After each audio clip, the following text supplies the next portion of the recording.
V Tol Aerospace was created in 2004 to take advantage of the early drone regulations that Australia had. Australia was the first country in the world to have the regulations, but my history with unmanned aircraft goes back to when I was in the military.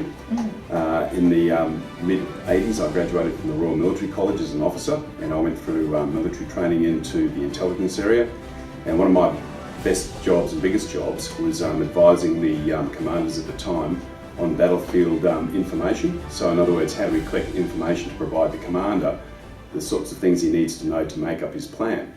And so my early days were operating ground surveillance radars, unmanned aircraft, looking at all the different technologies that could be used in the mix to find out what was going on in the battlefield. So my interest in unmanned aircraft goes back to the early 90s, and I always knew that at some point into the future these particular technologies could be applied into all of Australia's core industries. You need to be diverse, and you need to be able to adapt to change. If you can do that, and I think the majority of the change is already starting to occur, we will settle into a traditional approach once the new regulations have started to pan out. Whether that creates additional turmoil that people have to be prepared for, I'm not 100% sure, but you need to identify that niche within that industry that you can work in.